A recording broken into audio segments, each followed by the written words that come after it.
తెలుగుదేశం ప్రభుత్వం యొక్క పనితీరు ఎలా ఉంది అంటే బాదుడే బాదుడు కాదు, వీరబాదుడు ప్రజల మీద అన్నట్టుంది.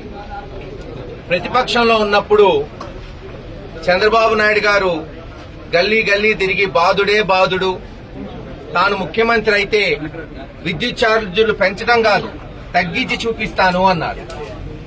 ఎక్కడ ఎవరి మీద భారం పడకుండా చేస్తాను అన్నారు. కానీ వచ్చిన 6 నెలల్లోనే ఇచ్చిన 6 హామీల్ని తొంగలో తొక్కి, సరే హామీలకెటూ దిక్కులేదు, అమ్మఒడి గాని, రైతు భరోసా గాని, లేదు ఫీజు రీయింబర్స్మెంట్ పథకాలు గాని, ఆరోగ్యశ్రీలు గాని, లేదు ఆ రోజున్న అనేక పథకాలను ఆపేయటమే.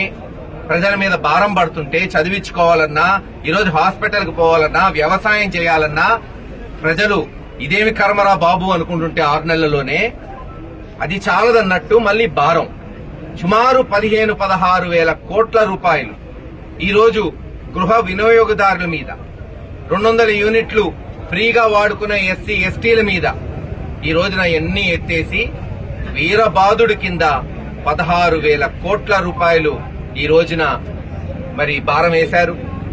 ఒక ప్రతిపక్ష పార్టీగా, ప్రజల పక్షాన నిలబడే పార్టీగా గతంలో చెప్పాను, అధికారమైనా ప్రతిపక్షమైనా వైఎస్ఆర్సీపీ పార్టీకి జగన్మోహన్ రెడ్డి గారికి లెక్కలేదు. పాలక పక్షం మేము ప్రజల పక్షాన నిలబడే పార్టీగానే మేము ముందుకు పోతాం. ఈ రోజు ప్రతిపక్షంగా మా బాధ్యత అధికార పక్షం చేస్తున్న తప్పుల్ని ఎండగట్టడానికి. మరి ఈరోజు మీరు చూస్తున్నారు, మొన్న రైతుల పక్షాన నిలబడ్డాం, ఈ రోజు కరెంట్ ఛార్జీలు ఆంధ్ర రాష్ట్ర ప్రజల తరఫున నిలబడుతున్నాం, రేపు మళ్లీ విద్యార్థుల తరఫున నిలబడతాం.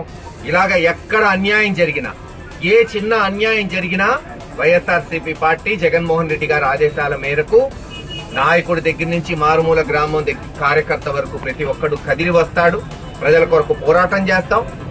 తప్పకుండా ఈ ప్రజా కంటక పాలనని అంతమందించే వరకు అందరం ఈ పోరాటం కొనసాగిస్తామని తెలియజేసుకుంటూ సెలవు.